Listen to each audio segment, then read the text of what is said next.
Meaning of functor. Functor. Functor. Functor.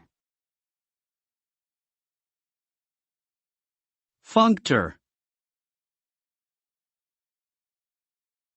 In computer programming, a functor is an object that can be treated like a function. It is a way of implementing something that can be called as a function but has additional properties and functionality beyond what a simple function provides. Specifically, a functor is an object that implements a specific method, the call method, that can be invoked like a regular function. Functors are commonly used in functional programming to represent operations that can be performed on collections or other data structures in a consistent and reusable manner. They can help reduce code duplication and increase code readability.